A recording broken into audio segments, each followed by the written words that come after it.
It's the Flow Friday Night Sports Show. Time to have a look at EP Netball. And joining us, Joe Franklin. G'day, Joe. How's your week been? Well, very cold, very wet, very windy. But other than that, yeah, pretty good. Results from last weekend. I guess we'll start with Great Flinders. And, some interesting results from last week. Yeah, look, Lock 50 defeated Eyre United 31. Now, we did talk last week that Lock are certainly on a roll, but then so were Eyre United. And Lock just, in the end, their height and their strength, which is what I did talk about last week, was the telling factor.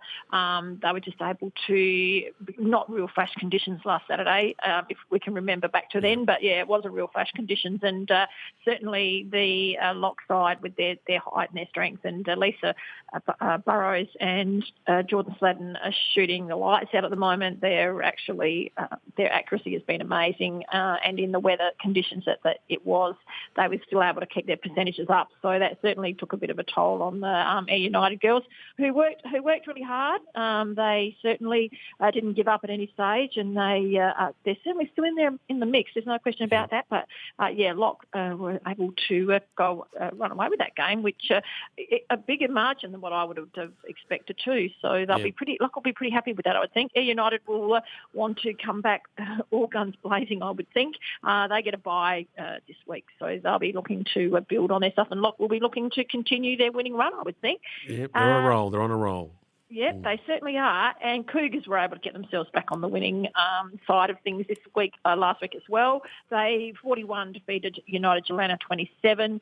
I've got a feeling that I haven't had a lot of information from this game, but I do have a feeling that United Jelena, a couple of the ring-ins that they might have had for a couple of weeks that really helped them out, might have headed back to Adelaide, I think. And Cougars are just finding the combination that they need to put together with the missing Ella Wed. So it looks like that they might have finally had a chance to settle down a little bit and to get themselves back into the winning circle, which is good for them because finals aren't that far away.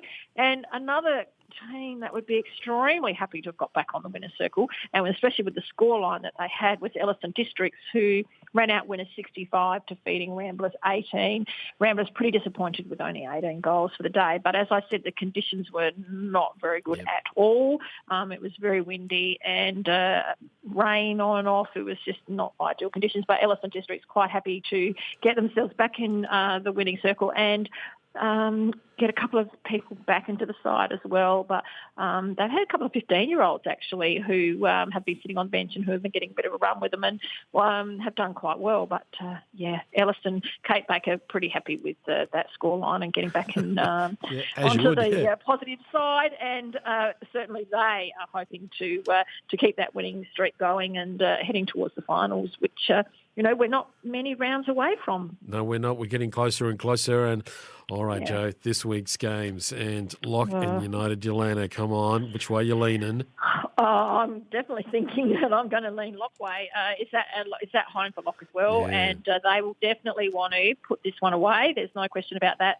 They would be extremely disappointed if they didn't win this game.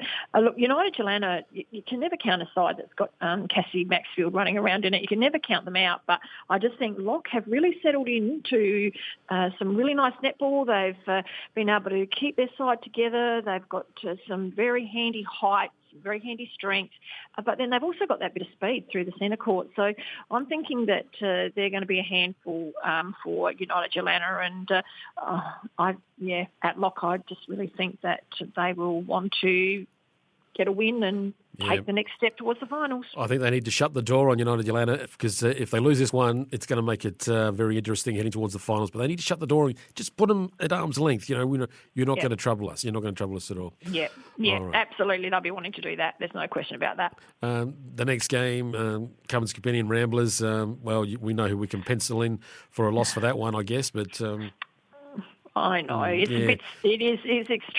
it's such hard work. I think we've got to class it as a rebuilding year. They're rebuilding and they're heading towards bigger and better things.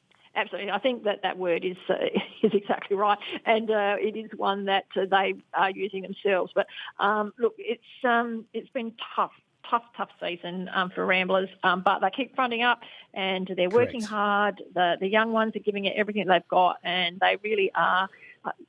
trying so hard. They're doing the work at training, and it's just a shame that they can't convert it on a Saturday. But Cougars, like I said, they've had to replace a couple of extremely handy players, and not sure how Jet Green has got on. She was having her knee tested. She had a little bit of a funny knee happening, and whether she's back or not. So all in all, Cougars sort of really potentially three players that they've had to work around losing. And they've got the depth. There's no question about that. But it's actually working out how to play that depth and what combinations are going to work best. And it did seem by the scoreline that they had that happening last week. But I would think that Cougars would definitely come away with a win here, and I would think that they'd be wanting to make sure that they did that so that they, again, are building towards the final because, they've only got to lose this one to one of the lower-ranked sides, and it could really throw the cat amongst the pigeons. Doubt starts to creep in. It starts to creep in. The game of the round has to be at Butcher, Elliston and Tumby Bay, and I'm just got a funny feeling that Elliston might just roll them. Oh, look, from Tumby to Poochera, it's a fair hike. And so there might... From Tumby to Lincoln's a fair hike for Tumby girls, come on.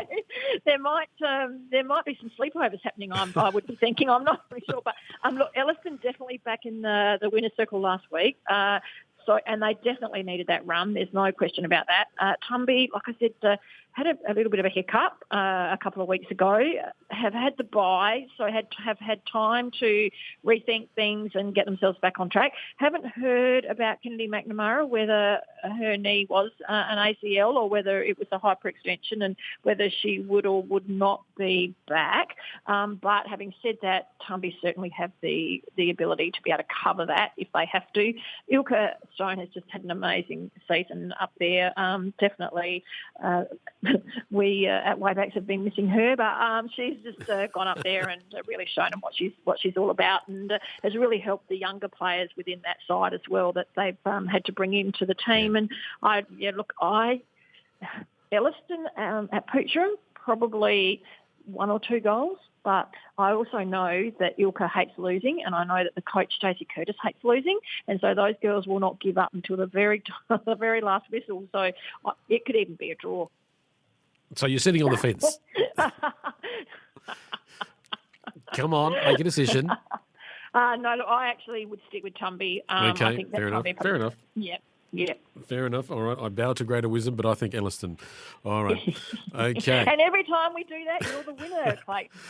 Well, so far. All right. We've got to get on to Eastern Eyre Netball. And last week, there was a blowout and there was a real close game. Yeah, look, the blowout, Kimber 68, Cow 36. Look, unfortunately for Cow, that was pretty much predictable. Kimber are just going along their merry way, but haven't had any information about that game whatsoever, Clayton, so I really can't give you a real lot on that. However, the other game, Central Air United 37 defeated Ports 32. Now, Ports haven't actually had a win yet, so for them to score 32 goals and to hold Central Air United to 37 was a great effort on their behalf, and they were certainly right in the game for a percentage of it, which is it's just fantastic for those girls because I have mentioned week in and week out that Chloe Wake is working so hard there and really trying to get some positive attitudes happening and some real positivity within the team.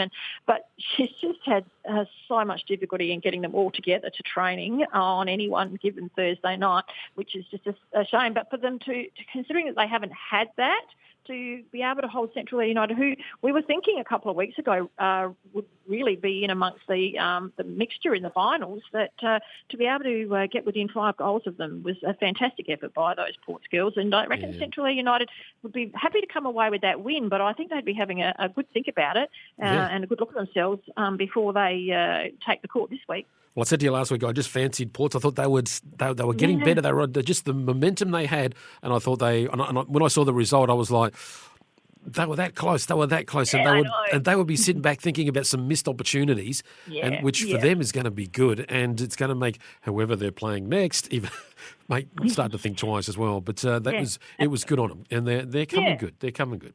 Plenty to build on. There's plenty to build on. Look, the game of the round, no doubt, Kimber versus Eastern Rangers is always a huge game when these two play each other. Never very much in it, although having said that, there has been one blowout this year. But, look, it's always tough, and whichever side they just really want to take their ascendancy into the finals, because this will be the last time that they will meet before the finals. So it will be very interesting. There will be no doubt that both coaches will be playing games with each other and making sure that they don't let too much out of the bag about what they intend on doing during the finals, but at the same stage, making sure that they're getting their combinations together and that the girls are aware of the fact that finals are just around the corner, and they'll need to be making sure that they are getting on the winners board. So I honestly think that this game will be very tough. I think that in the end, though, Eastern Rangers, they have a lot of height. They have the Symes girls in goals, and at the other end, they've got some height down there as well with Jordan down there. She's just having a fantastic season, actually. So I am going to tip Eastern Rangers, even though it's at Kimber. So as sure as eggs, Kimber are going to win. I'm going for the home side. So, yes, absolutely going to back the home side on this one. All right. Oh, yeah, look, I'm not sure what Kimber... Megan is very limited in the amount of information that she passes on, so I'm actually not sure what she has settled on for her side. But it'll be interesting to see after Saturday what just how they do have what they finalised on and what they are going to have for the rest of the season. It'll be interesting to see. The other game is the Storm and Cow, and that's at Kynecutter.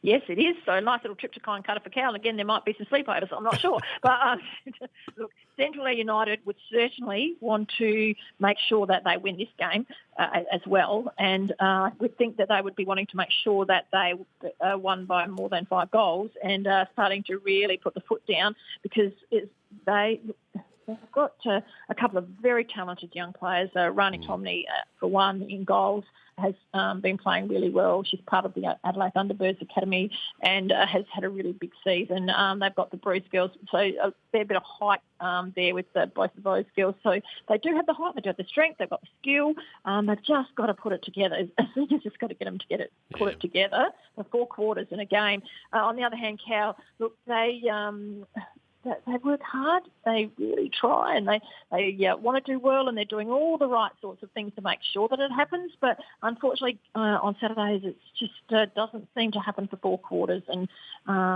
that is what's going to let you down week in and week out. And, they've got a couple of young players in there who they're working with. And, again, that building, but they just don't seem to be able to back up in 2 seasons in a row with the same combinations to be able to actually settle anything down, which always makes it really difficult. But, I think Central Air United here out of Kynecutter will be too strong, unfortunately, for the Cowgirls. Yeah, there's a Garth Brooks song, the Thunder rolls. This is the Storm rolls. So yeah exactly. Absolutely. All right, and all the girls travelling this weekend, everyone travelling, please take it nice and easy on the roads with some of the weather that we're having at the moment too. So, yeah, absolutely. All right, Joe, you have a wonderful weekend, and we look forward to catching up and seeing how we went with our tips and what the results will be ready as we get closer to the finals next week. No worries. Thanks, Clayton. You take care.